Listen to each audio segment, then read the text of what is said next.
بسم اللہ الرحمن الرحیم. ہارون رشید عرض کر رہا ہوں. السلام علیکم ورحمۃ اللہ وبرکاتہ. 3-4 اہم موضوعات ہیں. ایک تو آئی ایس پی آر کی پریس کانفرنس پہ جو رد عمل ہے،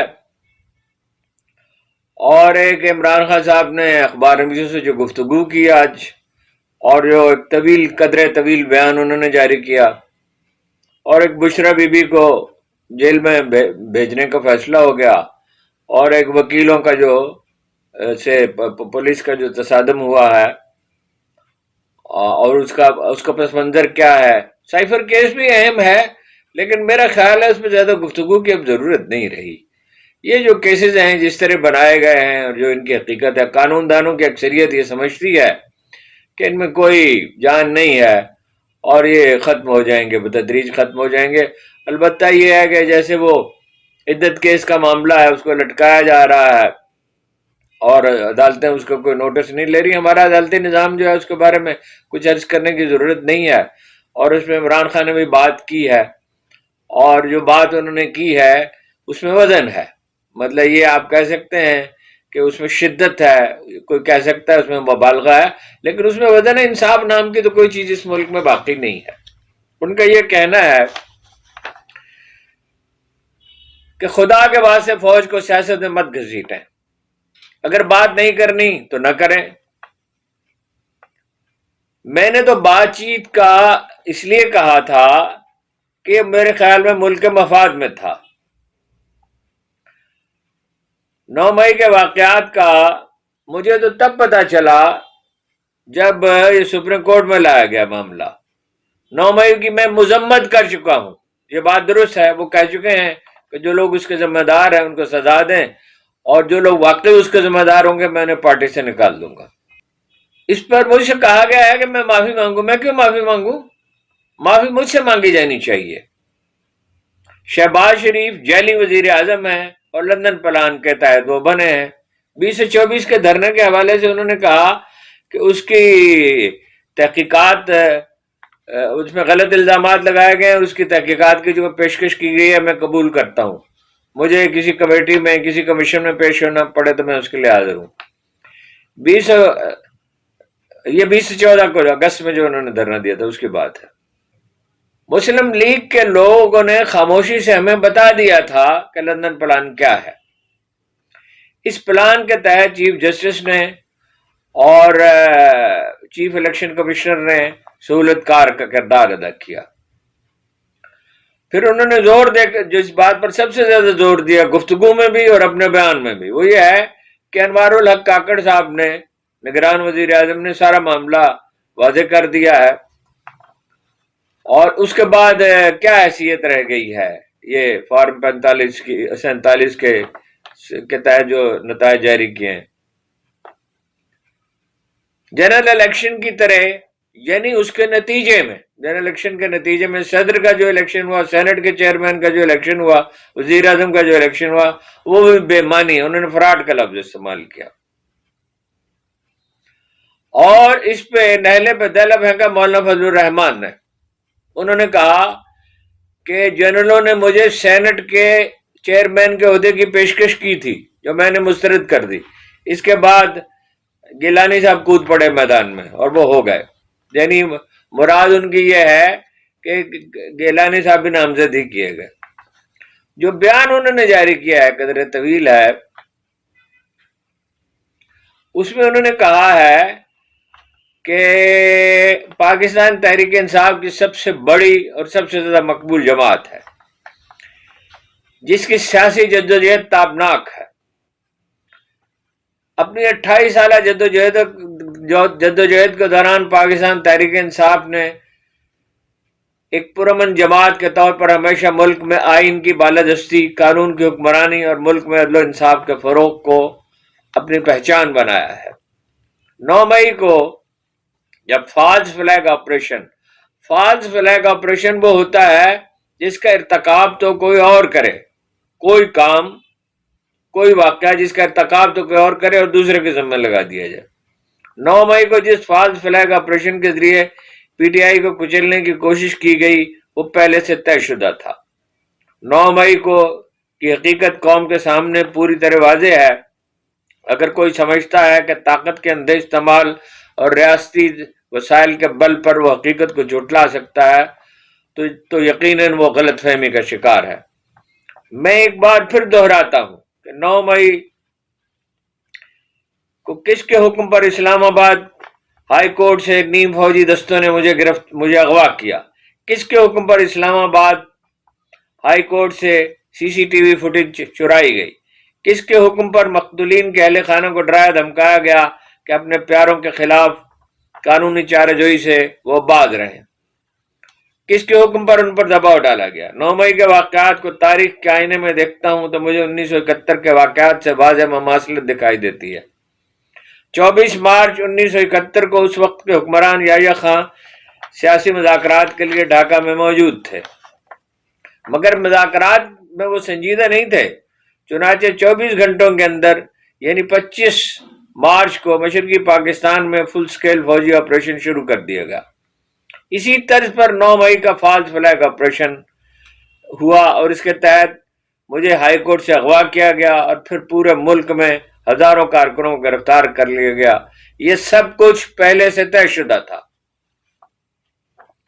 پورے کا پورا ریاستی نظام جھوٹ اور فراڈ پر کھڑا ہے۔ سابق چیف جسٹس عطا اللہ بندیال نے 5 مئی کو الیکشن کرانے کا حکم دیا تو دھرنے، احتجاج اور لانگ مارچز کے ذریعے انہیں دھمکایا گیا، جس پر انہوں نے معاملہ جرگے کے سپرد کر دیا۔ اب یہ میری سمجھ میں نہیں آیا جرگے سے ان کے مراد کیا ہے۔ جرگے کے سپرد کر دیا۔ جرگے میں یہ بات واضح طور پر بیان کی گئی کہ نواز شریف کے واپس آنے تک، نواز شریف اس وقت تک واپس نہیں آئیں گے جب تک قاضی عیسیٰ چیف جسٹس نہیں ہو جاتے۔ مگر وزیر اعظم کاکڑ نے یہ بات انہوں نے دہرائی ہے بیان میں جو انہوں نے گفتگو میں کہی تھی۔ نگران وزیر اعظم انوار الحق کاکڑ نے حکمران جماعت کے کارکن کو فارم 47 کا تانا دے کر نہ صرف راز فاش کر دیا ہے بلکہ ہمارے موقف کو بھی درست ثابت کر دیا۔ اس کے علاوہ اسلام آباد کے 6 ججز نے اور کمشنر راولپنڈی کے اعترافی بیان نے ساری حقیقت قوم کے سامنے عیاں کر دی ہے۔ یہ سب کچھ، یہ لندن پلان پہ وہ بار بار زور دیتے ہیں، یہ سب کچھ لندن پلان کے تحت ہوا، جس کے 3 اہداف تھے: مجھے جیل میں رکھا جائے، نمبر 2 نواز شریف کے کیسز معاف کیے جائیں، نمبر 3 تحریک انصاف کو کچل دیا جائے، کرش کر دیا جائے۔ انہوں نے کرش کا لفظ استعمال کیا۔ اس پلان پر عمل درآمد میں chief justice of Pakistan, chief election commissioner واضح طور پر بطور سہولت کار شامل تھے، جبکہ زرداری اور نواز شریف کے کیسز معاف کر دیے گئے۔ ہم اپنے کسانوں سے اظہار یکجہتی کرتے ہیں۔ ریاست پہلے ہی کسانوں کو کچھ نہیں دیتی، اب ان سے ان کی محنت کا صلہ بھی چھینا جا رہا ہے۔ ان کے سارے منصوبے اللہ کے حکم سے خاک مند مل رہے ہیں اور عوام حقیقت کو اپنی آنکھوں سے دیکھ رہے ہیں۔ یہی وجہ ہے کہ 8 فروری کے الیکشن میں عوام نے انہیں ہرا دیا۔ اب عدت کیس کا تو میں نے آپ سے عرض کر ہی دیا کہ خاور مانیکا صاحب جو ہیں وہ ان کے وکیل ٹالتے رہتے ہیں، وہ پیش ہی نہیں ہوتے۔ آج آخری بار تو میں نے تصدیق نہیں کی، لیکن شام کو جب تک میں پتہ کرتا رہا تو وہ جج صاحب چھٹی پر تھے، اور آپ کو پتہ ہی ہے جب سزا دینا تھی تو 14 گھنٹے سماعت ہوتی رہی۔ ویسے وہ جو ان کو جیل بھیجنے کا فیصلہ ہے اڈیالہ جیل میں، تو اس سے سارا پراپیگنڈا تو باطل ہو گیا کہ وہ اپنا حکومت کے ساتھ رابطے میں بشرا بی بی اور ان پہ دباؤ ڈالا جا رہا ہے، اور وہ ایک سہولت کی زندگی بسر کرنا چاہتی ہیں، ملک سے باہر چلی جائیں گی، ان کا ساتھ نہیں دیں گی، اور ان کی کردار، خیر وہ کردار کشی کا کیا ہے۔ اگر کبھی آپ اس میں داخل ہوں عمران خان کے گھر میں بنی گالا میں، ویسے وہ بنی گالا کا حصہ نہیں ہے، یہ مشہور ہو گیا بنی گالا، وہ بہرحال اسے بنی گالا والا گھر ہی کہا جاتا ہے۔ اس میں اگر آپ داخل ہوں تو دائیں ہاتھ آپ کچھ ٹائلیں لگی ہوئی دیکھیں گے۔ یہ وہ ٹائلیں ہیں جو ایرانی مصوروں نے آج سے 2-3 صدیاں پہلے جو تصویریں بنائی تھی وہ کچھ بر صغیر میں بھی بنی تھی ایرانی مصوری کے زیر تحت، اس کا ایک نمونہ ہے، یعنی بہت سی ٹائلیں جوڑ کر ایک جو پینٹنگ ہے وہ اس کی ایک سادہ سی شکل اس کی ابھر آتی ہے۔ اس پہ جمائمہ کے خلاف مقدمہ درج کر لیا گیا تھا، ظاہر ہے نواز شریف صاحب کی مرضی سے، کہ کوئی اینٹیکس جو ہیں نوادرات سمگل کر رہی تھی اور اس کے لیے 1.5 سال انہیں لندن میں رہنا پڑا تھا، اور یہ ایک وجہ تھی ان کے علیحدگی کی۔ ایک اور وجہ بھی تھی، وہ عمران خان کی مصروفیت تھی۔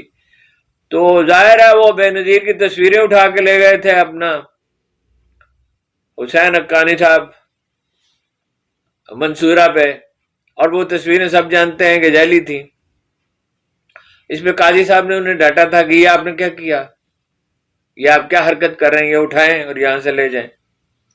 تو وہ تو بے نظیر کی جو کردار کشی کی گئی، جو محترمہ نصرت بھٹو کی گئی، جو جمائمہ کے معاملے میں کیا گیا، جو اپنا اس کو یہودیوں کا ایجنٹ ثابت کرنے کی کوشش کی گئی عمران خان کو، اور وہ یہودیوں کا ایجنٹ وہ ہے جس نے جا کے اقوام متحدہ کو لرزا کے رکھ دیا کہ رسول اللہ صلی اللہ علیہ وسلم کی قرآن کریم کی توہین گوارا نہیں کی جا سکتی، اور وہ اس کا نتیجہ یہ نکلا کہ صرف پاکستان میں نہیں، بنگلہ دیش میں اور جناب انڈونیشیا میں، ملائیشیا میں، جہاں کہیں کسی مسلمان ملک میں آپ جائیں، مڈل ایسٹ میں اس پہ سروے بھی ہوئے ہیں، وہ اس وقت رضوان سے زیادہ پاپولر ہے، اور کہا یہ جا رہا ہے کہ وہ اس کی کوئی مقبولیت ہی نہیں، اسے کوئی ووٹ ہی نہیں ملے۔ بھائی ووٹ تو اسے ملے ہیں، اس میں تو کوئی اختلاف رائے ہی نہیں ہے۔ دیکھیے 2-3 روایتی مخالفین کے سوا جو اناد رکھتے ہیں میڈیا میں، کسی نے آئی ایس پی آر کے موقف کی تائید نہیں کی ہے، کسی نے خوش دلی سے۔ اگر آپ عطا اللہ تارڑ کی بات کریں، عرفان صدیقی کی بات کریں، تو ان کی بات میں کوئی وزن نہیں ہے۔ نواز شریف صاحب کے جو قریبی ساتھی ہیں انہوں نے کسی نے پرجوش تائید نہیں کی، یعنی بہت میں نے دیکھا ہے، ویسے مجھے تو کوئی نظر نہیں آیا کوئی بہت دھیمے لہجے میں کی ہو تو کی ہو۔ نواز شریف خود ڈسٹینس کرنا چاہتے ہیں اسٹیبلشمنٹ سے، اور اسٹیبلشمنٹ اس کو بغور دیکھ رہی ہے۔ سوال یہ ہے کہ اس کا فائدہ کیا ہوا۔ ایک واقعہ آپ سے عرض کرتا ہوں، جب پرویز رشید اور طارق فاطمی کے خلاف کارروائی ہوئی تو اس پہ ایک ٹویٹ کیا تھا آئی ایس پی آر نے، ریجیکٹڈ۔ اس پہ جنرل باجوہ سے میری ملاقات ہوئی، الگ سے ملاقات ہوئی، دوسرے اخبار نویسوں کے ساتھ نہیں۔ تو میں نے ان سے کہا کہ آپ کے بہت سے افسر ایسے ہیں جنہیں نہ انگریزی آتی ہے نہ اردو آتی ہے۔ وہ کچھ حیران سے ہو گئے، انہوں نے کہا آپ کیا کہہ رہے ہیں؟ میں نے کہا میں کہہ رہا ہوں آپ کے بہت سے افسر ایسے ہیں جنہیں نہ اردو آتی ہے نہ انگریزی آتی ہے، اردو اور انگریزی ملا کے بولتے ہیں، انگریزی بولیں ٹھیک ہے، کہیں ضرورت ہوتی ہے انگریزی میں بات کرنے کی، اردو بولے۔ انہوں نے کہا اس کا حل کیا ہے؟ میں نے کہا اس کا حل بہت آسان ہے، 3 مہینے انہیں اردو لٹریچر پڑھائیں، ایک پیریڈ بھی اگر پڑھائیں ان کے اندر اس کا ذوق پیدا کریں، اور 3 مہینے اچھی انگریزی پڑھائیں۔ یہ انگریزی اور اردو کا ملغوبہ کیا ہے؟ اس کے نتیجے میں جو کمیونیکیشن جس طرح ہونی چاہیے اس طرح نہیں ہوتی۔ یہ ریجیکٹڈ کیا ہے؟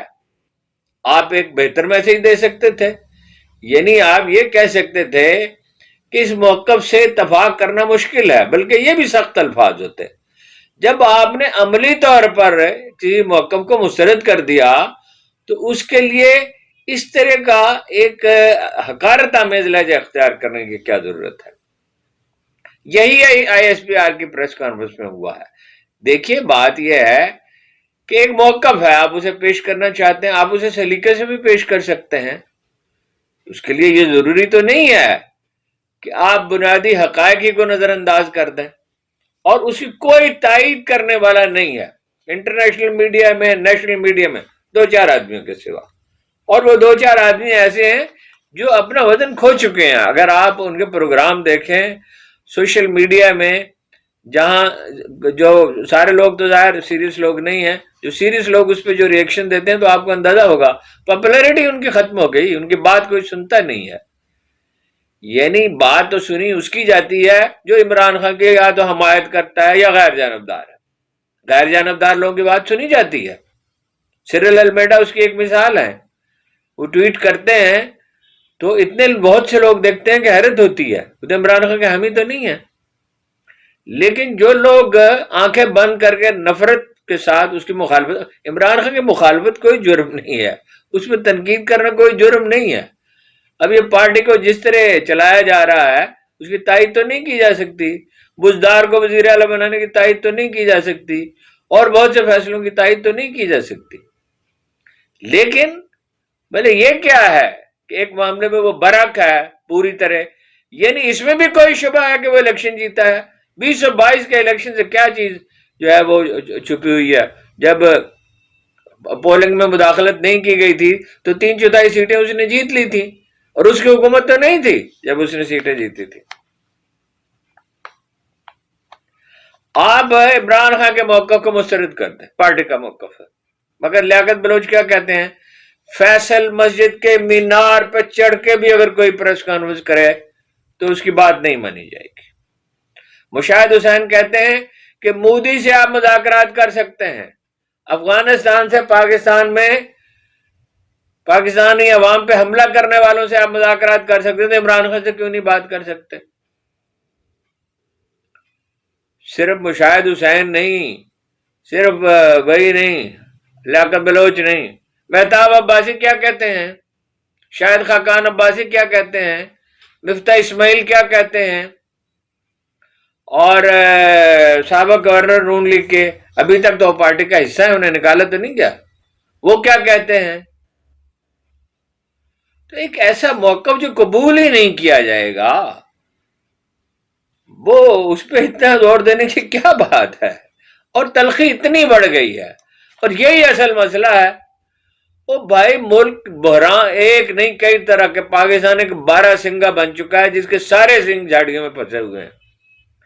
معاشی بحران الگ ہے، سیاسی بحران الگ ہے، اور منی لانڈرنگ الگ ہو رہی ہے. امن و امان کی صورتحال یہ ہے کہ وہ خواجہ سرا پیٹ رہے ہیں پولیس کو، اور پولیس ایسی درندہ بنی ہوئی ہے. آج وہ وکیلوں کے معاملے میں کیا ہوا، یعنی وکیلوں کا موقف میں صحیح نہیں سمجھتا.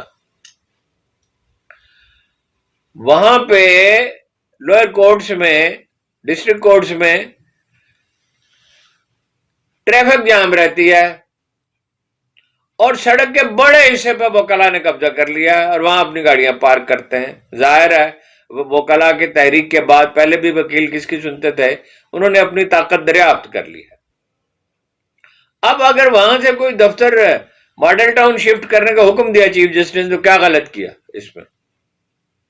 اور پھر یہ ہے کہ وکلا کو پتا ہے اس وقت چیف جسٹس پہ دباؤ ہے، انہوں نے 2 ٹریبونل سے 7 اور ٹریبونل نامزد کر دیے. اب چیف الیکشن کمشنر تو نہیں مانیں گے، چیف الیکشن کمشنر تو وائسرائے سے بھی اوپر کی کوئی چیز ہے، تو انہوں نے اس کو مسترد کر دیا. اس وقت وہ ان پہ دباؤ ہے، وہ اپنی مرضی کے جیسے انہوں نے لگائے تھے ریٹرننگ آفیسر، اسی طرح کے جج لگانا چاہتے ہیں.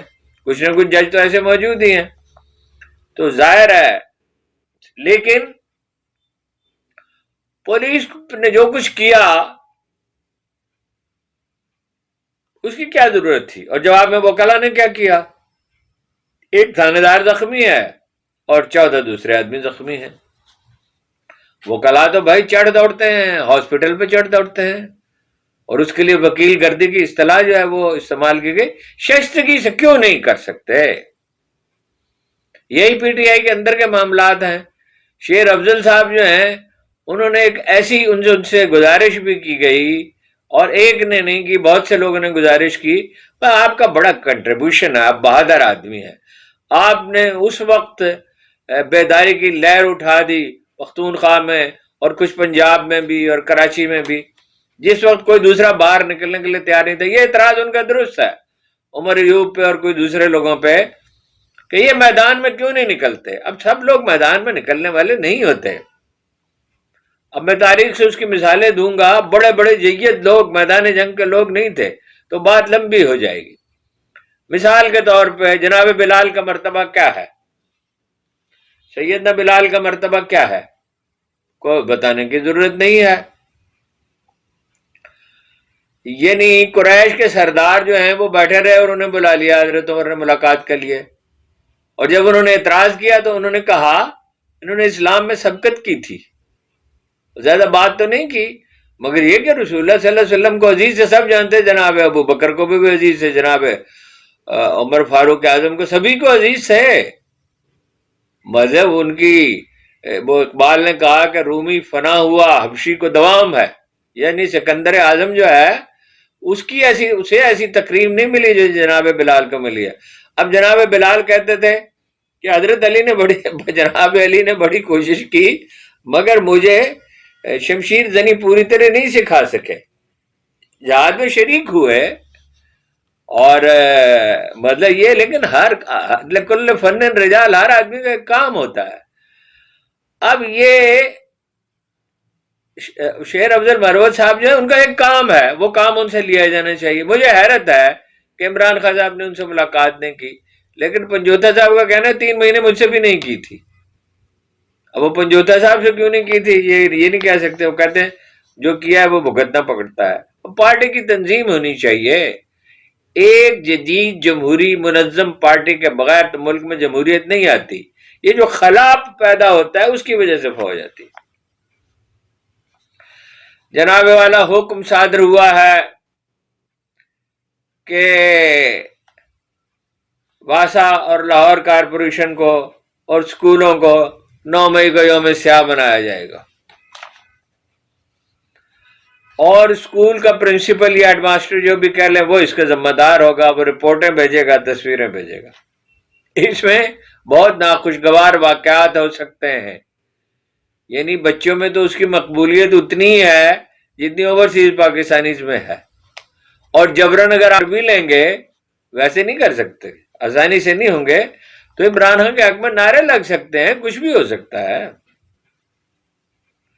مخصوص نشستوں کا معاملہ تو بس طے ہی سمجھیے کہ بھائی اگر وہ پی ٹی آئی کو نہیں بھی ملتی ہیں تو مخالف پارٹیوں کو تو اب امکان نہیں ہے ملنے کا، 2/3 اکثریت والا قصہ تو ختم ہوا، اور اس کے جو نتائج ہوں گے قاضی صاحب کے ایکسٹینشن سمیت وہ ظاہر ہے۔